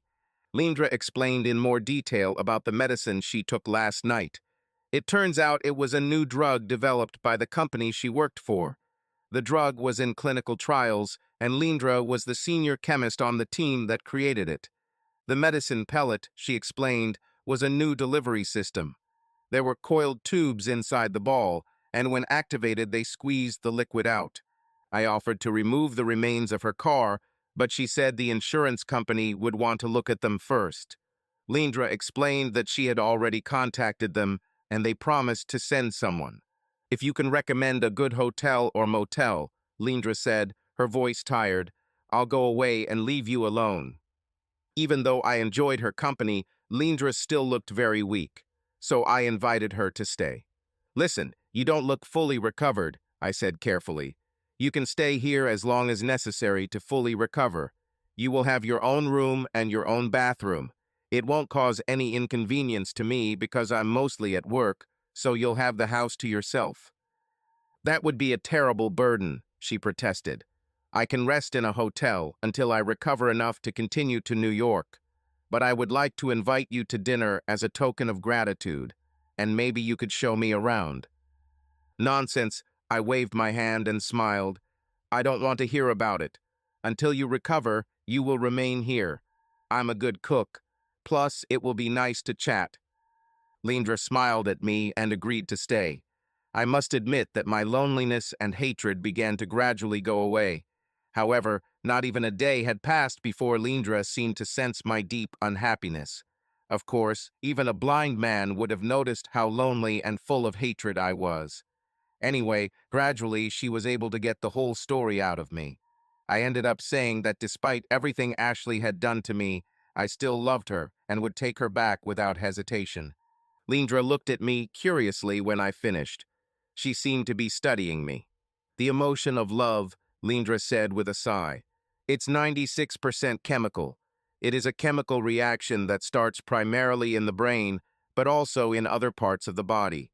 If you can create the right chemical balance in the person you want, you can make him fall in love with you. I must have looked at Leandra like she had two heads because she blushed. It's just a theory I developed, she said quickly. I've been exploring this idea at work and think it has great potential. But to say that 96% of love is due to chemistry, I asked again. She blushed even more. Perhaps I focused too much on my preliminary data. I've been working on this theory for quite some time. Well, if you ever figure out a way to do this, I laughed, you'll be fabulously rich. The next few days were wonderful. I knew I would miss Leandra when she left. I knew I would go back to my thoughts about how to get Ashley back and how much I hated them both. And I also knew that I couldn't do anything about it. But still I continued to think about how to take revenge on both of them. 2 days before Leandra was due to leave, I had a board meeting of the Cattlemen's Association in town.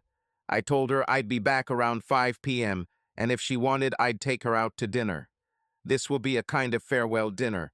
I explained that I would not be able to do this the night before she left because I needed to prepare payroll and meet with the accountant. She looked sad when I mentioned her leaving. Then I thought that I had imagined it. On the way to the city, they called me and said that the air conditioner in the association offices had broken down, and they decided to postpone the meeting. So I turned around and drove back to the ranch. When I returned home to change into work clothes, I heard a strange noise in the house. I followed the sound to Leandra's room, and her door was ajar. Without thinking, I pushed her and froze in surprise. The fact that Leandra was standing naked in the middle of the room was stunning in itself. But her appearance had changed a lot and continued to change. She was holding a blue object in her hand, which I took to be a mobile phone. A pale green light came from the device and Leandra moved it up and down her body. As I stood and watched, her appearance began to change. Gone was her blonde hair, which was replaced by a soft silver tint. The skin took on the same strange bronze tint that I noticed the night of the accident. And even more surprising, her ears became pointed at the ends. A thought flashed through my mind. This woman was clearly not from Kansas or any other place on Earth. Sensing my presence, Leandra slowly turned to me and smiled. Her body seemed to tremble as she approached me. Softly, Leandra ran her hand over my cheek and then kissed me on the lips. The electric shock I felt when we first touched was now much stronger and more pleasurable. I kissed her back with a passion that I thought I had lost forever. Leandra helped me take off my clothes and pushed me onto the bed. Her body was amazing, not as lush and beautiful as Ashley's, but unusual in its own way. I don't know how it was possible, but we made love 5 more times. Leandra didn't need to make any effort to arouse me. Her touch was enough. After the 6th time, we lay hugging each other. Both were silent, satisfied with the aftertaste. Finally, I propped myself up on my elbow and looked Leandra in the eyes. "Where are you really from?" I asked. She laughed. "Very far from here, approximately 72 light years. My world is called Thalia." "How and why did you get here?" Now I was overwhelmed with many questions. "I'm not supposed to tell you this," Leandra said quietly, "but I want you to trust me more than anything." I nodded. As I said, my world is 72 light years away. I arrived here through a dimensional portal. We can open small holes in other dimensions, allowing us to travel long distances in a short time. The flight here took about 15 minutes your time. I'm here on a mission. The people of my world are dying out. Are they going extinct? What do you mean? I was both intrigued and scared by what Leandra was saying. Leandra looked at me sadly. She shook her head and sighed heavily. "We were destroyed by our own pride." "I don't understand." "As you have already seen, we are much more technologically advanced than the people on your planet. However, we were subject to the same passions: envy, lust, hatred, greed, all of them. We had weapons so powerful that we could destroy entire solar systems. In order to survive, we decided to get rid of these base emotions. We decided to create societies filled with love and creativity. And we thought we had achieved this, but we miscalculated terribly." Leandra fell silent and tears flowed down her cheeks. She buried her face in my chest and started crying. "We were so arrogant." "What happened?" I asked, stroking her hair. "When I told you that 96% of love is due to the chemistry in your body, it wasn't a theory, we proved it. More precisely, it is 96.8%. We developed a device that allowed us to analyze this compatibility. This allowed us to organize the most suitable pairs. Of course, not everyone could find a match. To overcome this obstacle, we have developed a new device that can analyze and, if necessary, change a person's chemical composition. Of course, there were restrictions. For example, we found that you can change a person's chemical composition only once. We also found side effects if we try to achieve compatibility above 90%. Leandra was silent for a moment. I think she was trying to understand my reaction. I remember that at that moment I was filled with both surprise and skepticism.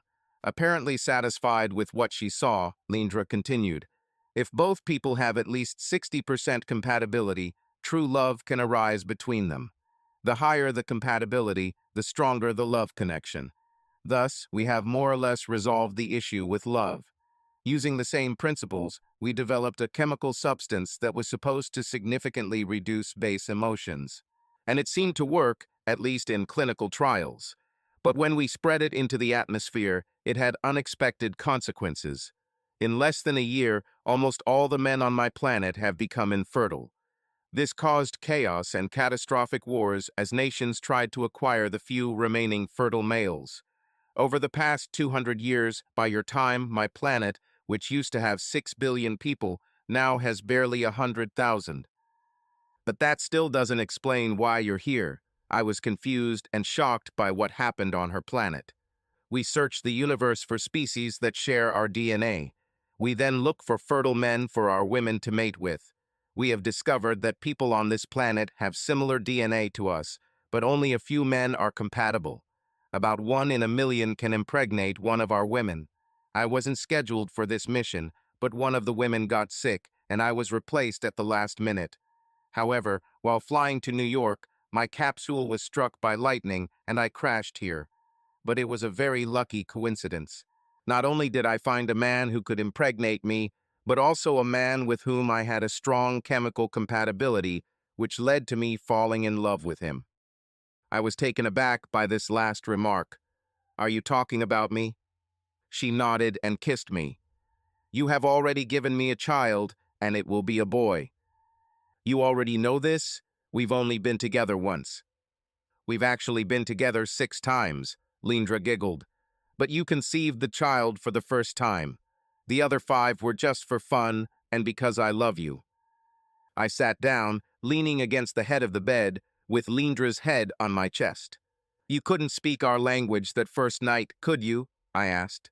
Leandra laughed and shook her head. "No, as a last-minute replacement, I didn't have time to learn it. Luckily, my equipment included a universal translator. That morning when you found me watching TV, I used a translator to learn your language. I also learned Spanish." "So what happens now?" I asked with slight concern, trying to joke. "Are you going to take me to your planet?"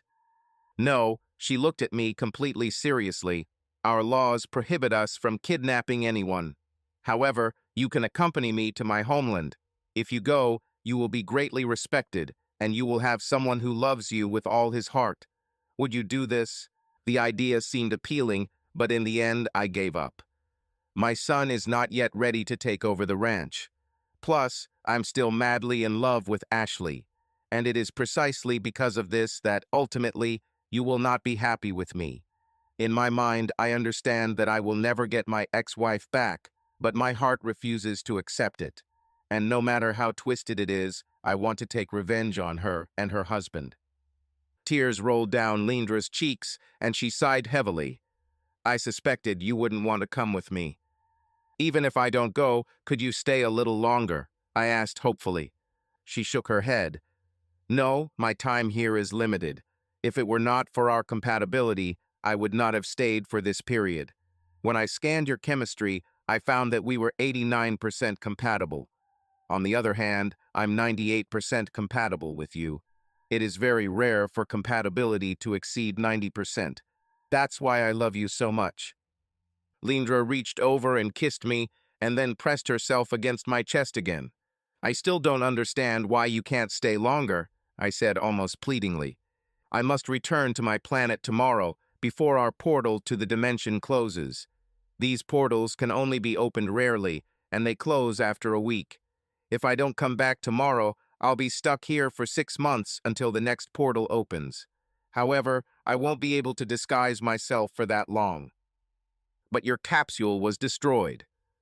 "I have a spare," she said, pointing to a blue object the size of a book.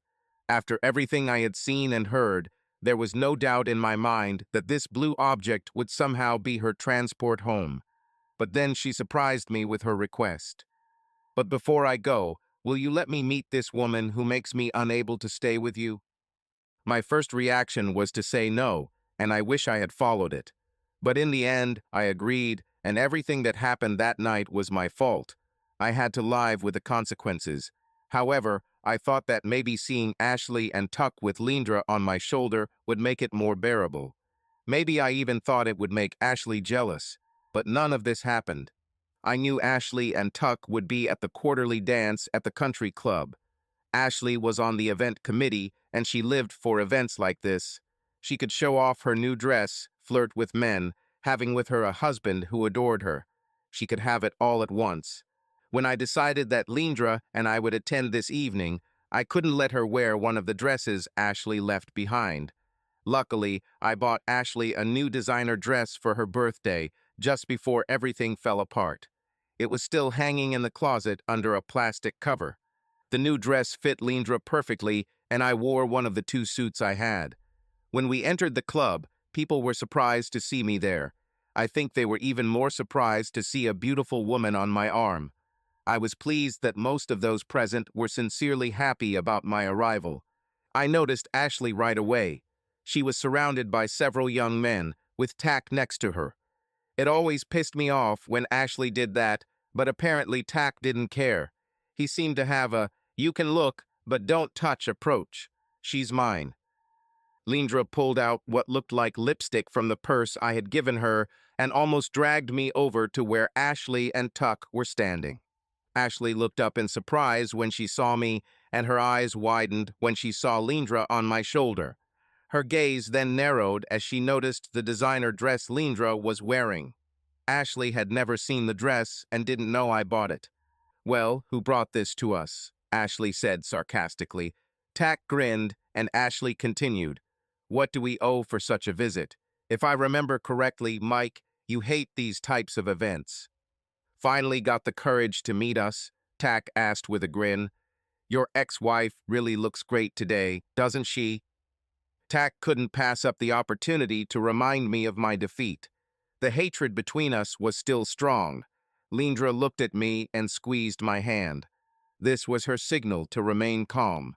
"No, not courage, Tack, but rather appetite," I said with a smile. "Also, Leandra wanted to have dinner out with a little dance." I paused and smiled at first. Soku, then Ashley. "Oh, excuse me, where are my manners? Leandra, this, as you already know, is my ex-wife Ashley, and this is her new husband Tack. Ashley Tack, this is Leandra Fort." "It's a pleasure," Leandra said, shaking each of them's hands. "What a beautiful dress you're wearing," Ashley said after an awkward pause. "Oh, thank you," Leandra said with a smile. "I actually had nothing to wear. I'm on a business trip and visiting Mike was a last-minute decision. He gave me this dress. Isn't that nice of him?" "What are you doing?" asked one of the men, looking Leandra from head to toe.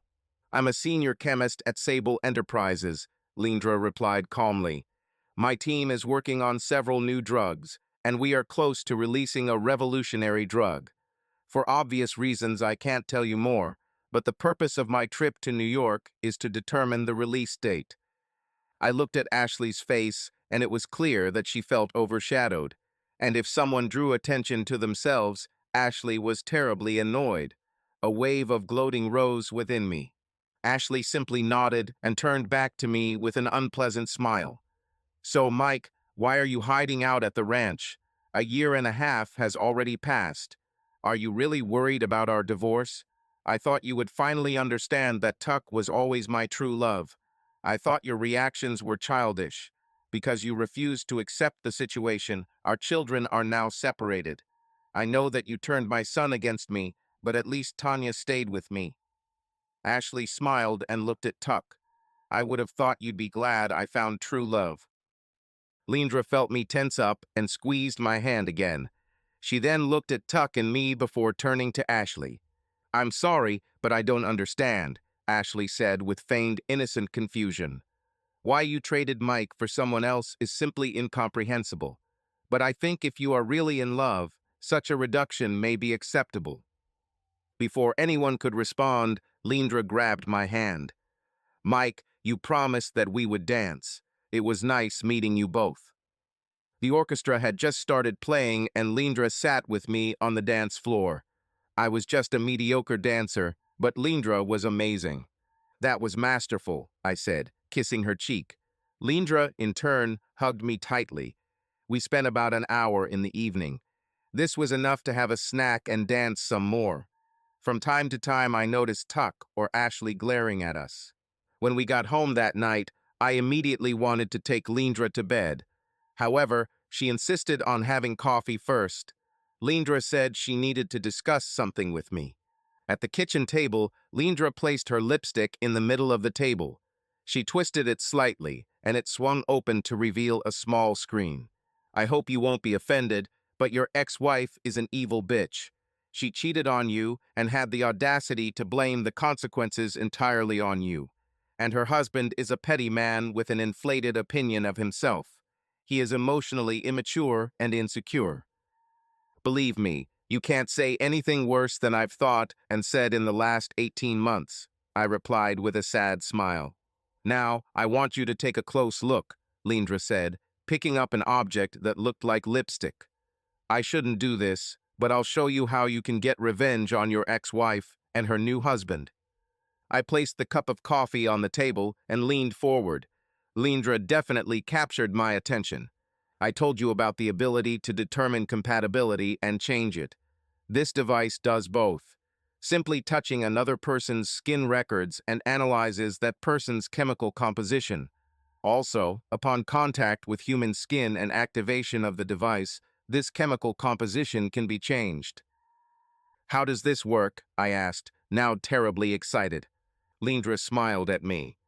Since you have decided to stay in your world, I will show you how to make your ex-wife fall madly in love with you. When this happens, I am 100% sure that she will leave her current husband and return to you. Okay, I'm in, I said enthusiastically. Explain to me how it works. Leandra looked at me with a sly smile. First, a little theory. You already know that I am 98% compatible with you and love you so much it almost hurts. It hurts especially knowing that I have to leave you. However, I will have our child and I will love him, and that will be enough. Are you sure you won't come with me?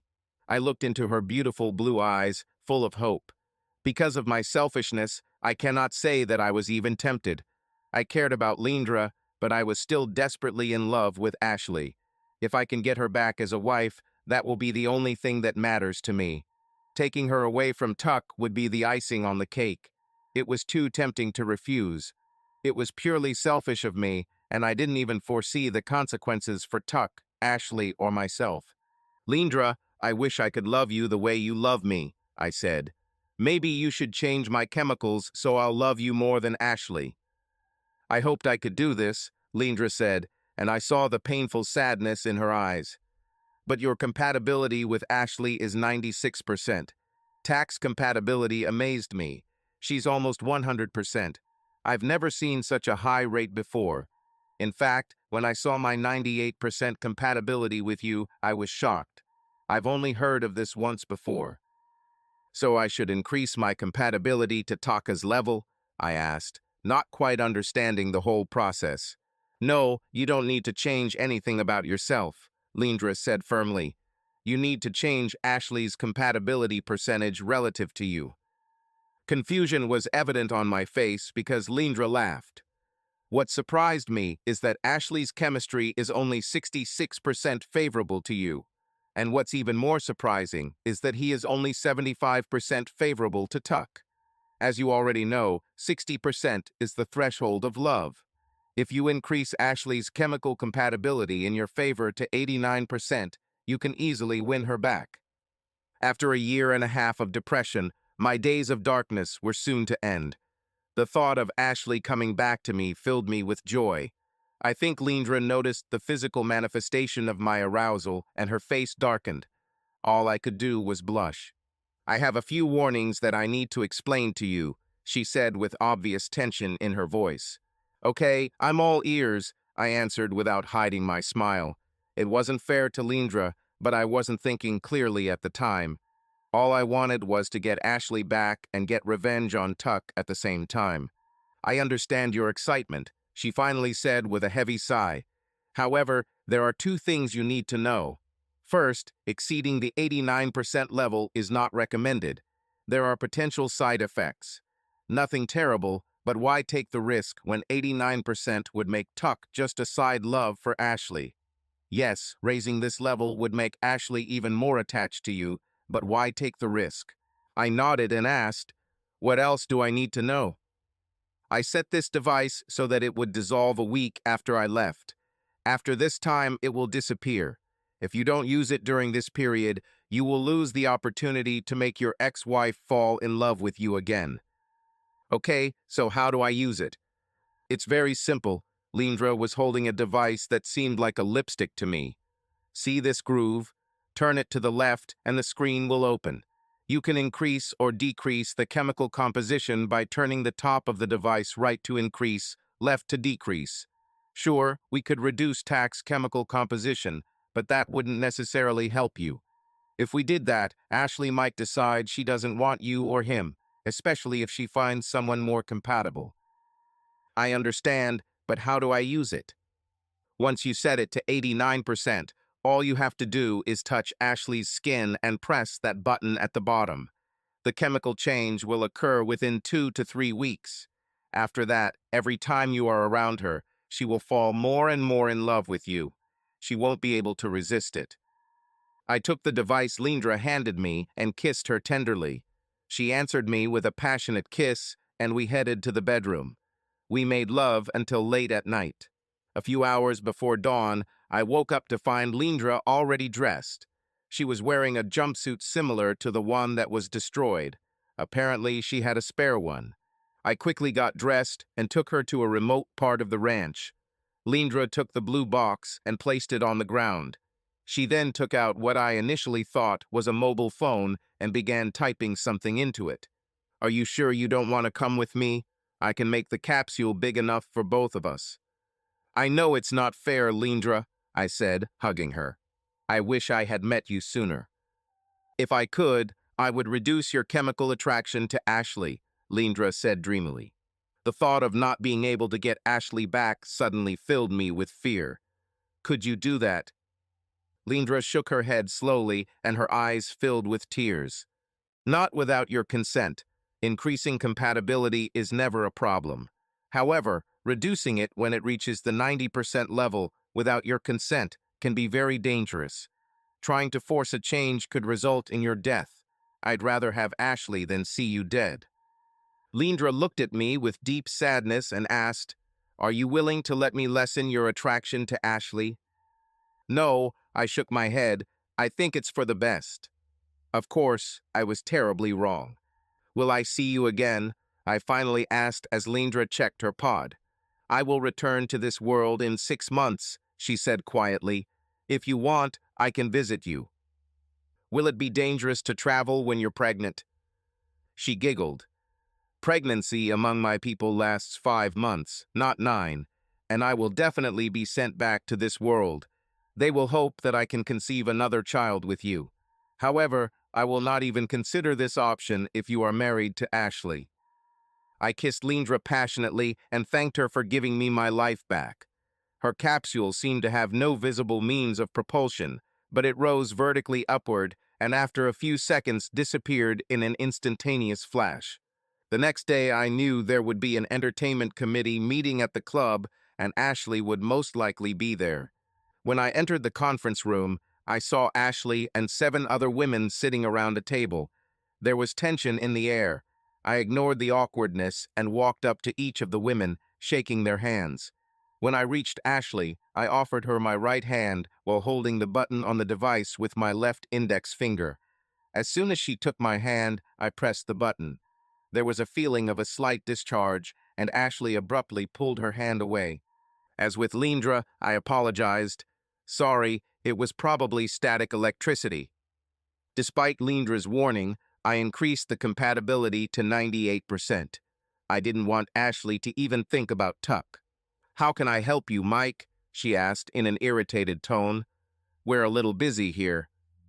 "Well, I came to join the entertainment committee," I replied with a smile. "I don't think so," Ashley said sharply. "I'm not interested in this stupid attempt to get me back. I love Tack. Can't you finally understand that?" The other women gasped in shock at Ashley's harsh words, but she had no intention of backing down. I just chuckled at her comment. "Ashley, let's put our past behind us. I understand you are planning an Independence Day celebration, and I thought a man's perspective might be helpful.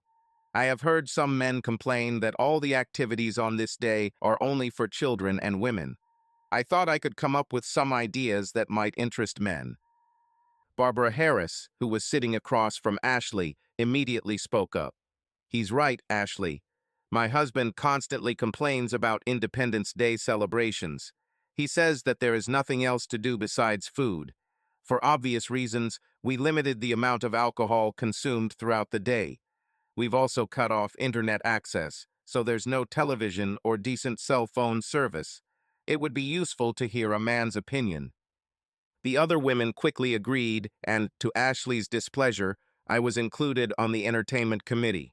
I didn't know what to expect. However, Ashley was hostile during the first committee meeting, and every time I encountered her or her and Tuck for the next 3.5 weeks.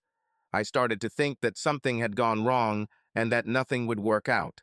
I was ready to give up and go back to my old life. However, I had already joined the entertainment committee and felt obligated to see it through to completion. In any case, at the next committee meeting, I realized that the situation between me and Ashley was finally starting to change. To my surprise, the work on the committee turned out to be interesting. I started coming up with good ideas that I was sure men would like. One of them was a family softball game. The other was a couple's quest for which the prize was baseball tickets and dinner. During the committee meeting, Ashley did not look at me with contempt. In fact, she smiled at me several times. At the end of the meeting, Ashley stopped me at the door and asked if I would like to have lunch with her. She explained this as a desire to discuss the celebration of Independence Day. I happily agreed. After that, we started having lunch once or twice a week. She constantly cited a discussion of the holiday as an excuse. Every time we met, Ashley would find different reasons to touch me or get close to me. It was during the Independence Day celebrations at the club that things really escalated. I was busy doing my duties when Ashley grabbed my hand and asked me to help her get soft drinks from the pantry. I followed Ashley into the closet and she locked the door behind us. Ashley came up to me and kissed me with a passion that I had never experienced from her before. I immediately became aroused and kissed him back. I took off Ashley's panties and sat her on the metal table. I couldn't believe how wonderful it felt to be inside her again. At that moment, I began to do something I never expected of myself. I started dating a married woman. Ashley and I started meeting at various motels several counties away from ours. Within a few months, despite our best efforts to be careful, rumors began to spread throughout the city. When people asked me about this, I would roll my eyes and tell the other person, "Come on." It all ended 2 months after the start of the novel. Ashley and I just finished making love, and I have to say it was wonderful. However, more and more I realized that I was not as in love with Ashley as I had previously thought. Ashley, as Leandra predicted, fell madly in love with me. "Mike, can I ask you something?" Ashley asked as we lay in bed. "Of course," I replied. "Mike, I made a terrible mistake," she said with tears in her eyes. "I should never have left you. Now I understand how much I love you. I miss you terribly. Can I go home?" I looked into Ashley's eyes and saw the fear of rejection in them. 3.5 months ago, I would have been over the moon at this prospect. Although I still wanted her to come back, it wasn't as important to me anymore. "I would like you to come back," I said, pointing out the obvious problem. "But you are a married woman, and I think Tuck would be against it." "I've already decided that I'm going to divorce him," she said calmly. This comment left me cold. It was so Ashley. Everything revolved around what she wanted. So could have been anyone, but he was not a fool. The rumors about Ashley and me had apparently reached him. He hired a private detective, and somehow there was a camera installed in our motel room. I don't know how they took these photos and videos because we changed motels every time. The conflict between Tuck and Ashley turned out very badly. The next time I saw Ashley, she had a black eye. I was furious that he hit her. Despite the infidelities that Ashley and Tuck committed towards me, I never hit her. Several times I wanted to, but I never did. I was taught from early childhood that you should not hit a woman. Jake, you already know what happened next. The divorce between Tuck and Ashley turned out to be very messy, so I fought him every step of the way. While the divorce dragged through the courts, Ashley returned to the ranch. You were openly unhappy with me when I allowed your ex-mother, as you still called her, to return to our house. I was a little surprised that most of my friends sided with Tuck on this issue. When Ashley left me, they were all on my side, but we continued to communicate with them. Now that Ashley was back, they were mad at me. What especially irritated me was that First Take was the bad guy, and now I was the bad guy. But no one wanted to place the blame where I believed it lay, with Ashley. It seems that all these years her charm has served as her protection. Ashley's return home was pleasant for the first month or so. But Ashley was still Ashley, and she thought things would go back to the way they were at the beginning of our marriage. But I have changed. I don't even remember which started our argument, but it quickly grew into a scandal, after which Ashley packed her things and left. It's strange, but I didn't care. I didn't try to call her or contact her in any way. I can't explain it, but I was just done. I have come to believe that people are right when they say that time heals a broken heart. The day after Ashley left, Tuck caught me at the feed store. I immediately realized that he was looking for a reason to fight, but I didn't want to get involved. "I'm going to punch you in the face," he growled, and I believed that he was going to do it. "I don't want to fight you, Tuck, because there's no point in it," I told him. "Ashley left me yesterday." His arms, which had already risen into a fighting stance, suddenly dropped to his sides. He looked at me suspiciously. "You're just trying to avoid a fight." "Listen, Tuck," I said with a sigh. "You and I both know that I can stand on your level. But what's the point? Ashley packed her things last night and left. If you want her back, I think now is the time to find her." He continued to stare at me, trying to decide whether I was telling the truth or not. Finally, he left to find out for himself. He probably decided that if I lied to him, he would find me another time and try to beat me up. When Ashley left, I had time to think about what I had done, and I was more than deeply ashamed. Never in my wildest dreams did I think that I would ever date a married woman. Even though Tack enjoyed my suffering and was cruel to me, I did not find joy in seeing his pain. But as bad as this situation was, it was getting worse. Tuck found Ashley at her parents' place and tried to convince her to come home with him. She made it clear to him that she loved me, not him. Ashley told him that she intended to go through with the divorce. It was a devastating blow for Tuck. When he pointed out to her that she had left me, Ashley said that it was just a minor misunderstanding and that we would get back to each other in a day or two. At this point, Jake, you know the rest of the story. I didn't take Ashley back, but she continued to blow up my phone with calls, emails, and random meetings. All the while, Ashley continued to reject Tuck. In the end, in complete despair, Tuck committed suicide. Shortly after that, I think because I didn't take her back, Ashley had a nervous breakdown. I was more depressed about what happened with Tuck and Ashley than I had been at any time since Ashley first left me. One person died, another ended up in the hospital, and it was all my fault. No one blamed me for any of these tragedies. After all, Ashley and I broke up for the second time, so everyone was sure that I did the right thing. However, I knew that I should have found strength when Ashley first left me and moved on. A little over a month after Tuck's suicide, I was sitting in my chair, completely depressed, sipping whiskey, when there was a knock on the door. When I opened it, I was incredibly happy to see who was standing there. It was Leandra. I hugged her and kissed her with the same passion as the first time. We sat down on the sofa and started talking. It was obvious that she was happy to see me, but then her face showed concern. "Is your wife here?" "I'm not married," I said, shaking my head. I saw her eyes light up, and she pressed herself close to me. She then pulled out a three-dimensional image of the baby. She said it was our son, and he was beautiful. "Jake, he looks a lot like you did when you were a baby, except he has pointy ears." Leandra was delighted because he was found to be fertile. She named him Dalen after her grandfather. "So now you have a half-brother living on another planet." After I told her everything, I admitted, "I ruined everything. I think I was more than half mad. I didn't do as you told me. I increased the compatibility percentage to 98, although I knew there could be side effects. I wanted Ashley to be all mine and not have her think about anyone else. I didn't even think about the possible negative consequences for her. I remembered you said they wouldn't be that scary. But despite this, Ashley did not seem to have any negative consequences from the increase in percentage. However, something strange happened. As Ashley fell more and more in love with me, I began to fall out of love with her.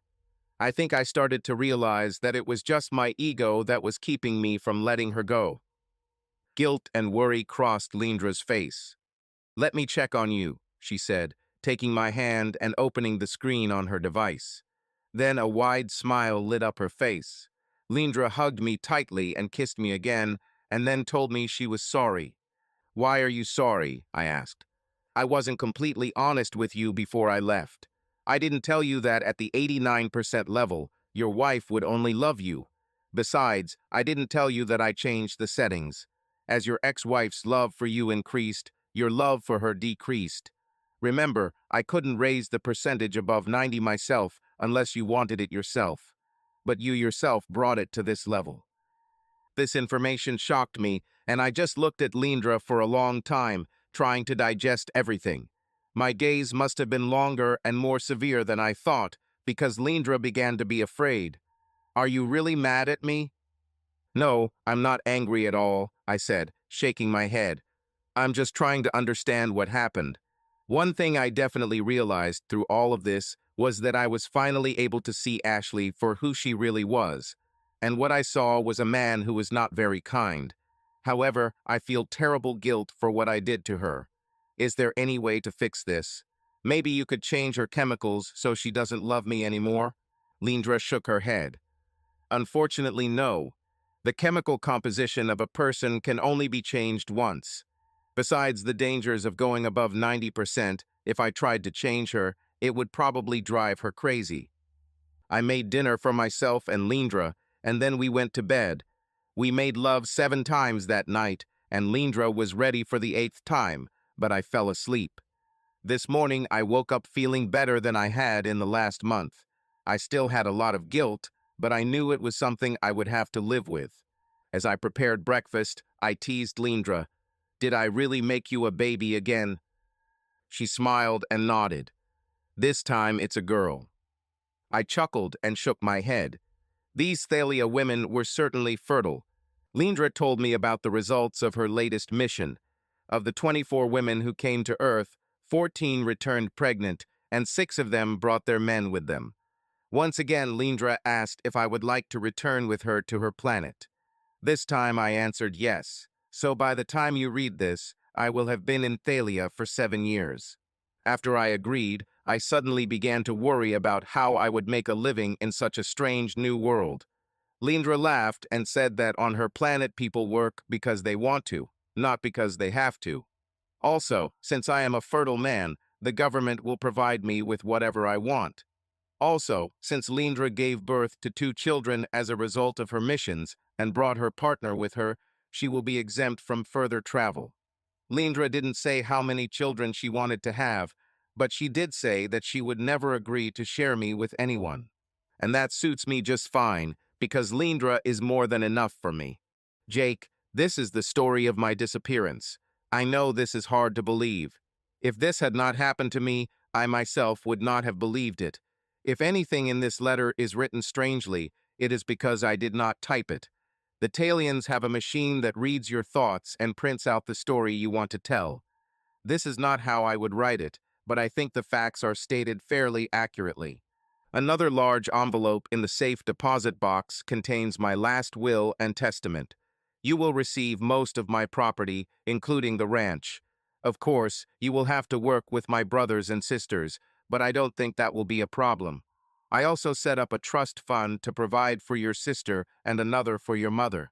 I have 2 additional requests for you, and I implore you to fulfill them. First, I want you to contact your sister and develop a closer relationship with her. She chose your mother's side, but I think she regretted it. I cut her out of my life because of what I considered a betrayal, and it was a mistake. I should have reconnected with her a long time ago, but my pride did not allow me to do so. My second request will be even more difficult for you. However, I beg you to do this for me. Please improve your relationship with your mother. Let her become a part of your life. Please tell her that I really loved her, but that I left this world. I know that you were very angry with her for leaving us for TAC, but I ruined her life. She doesn't deserve to suffer any more than she already has. Please let her be part of your family. I beg you to let her know your grandchildren, and I hope you have them. I have never asked you for anything, but now I am asking you to do this for me. At the bottom of the last page was handwritten, Jake, it's time for me to leave. Leandra has created a capsule that will accommodate both of us, and we need to get into the interdimensional hole before it closes. Jake, I just want you to know that I loved you even before you were born. You have always made me proud. I'm sorry for what I did. I wish I could fix this, but I don't have that option. You can help correct my mistakes, but whether you do it or not, I will love you until the end of my days. Please kiss your wife and my grandchildren if you have them. With love, Your dad." I leaned back in my chair and looked around the room. Then I took out my father's will. It was just as he said. I gained control of most of everything. Of course, I have aunts and uncles who will have a say, but they have always supported me in running the businesses, especially the ranch. When I dug further, I discovered that my father had purchased life insurance to cover his inheritance taxes. This way, everything will pass to me without having to pay taxes. The two trust funds were worth $2 million each, so my mother and sister would be well provided for. As for my father's requests, I will need to think them over carefully. I'm sure I can only do one of them. I felt that I had nothing to forgive my father for. However, I will still talk to my wife about the other two requests. But first you need to give the will to a lawyer. It was Christmas time, and I was standing at the exit of one of the terminals. I wore a cheap chauffeur's hat and held a sign that said, "Tanya Weaver and Family." My mother, Ashley, was holding my hand.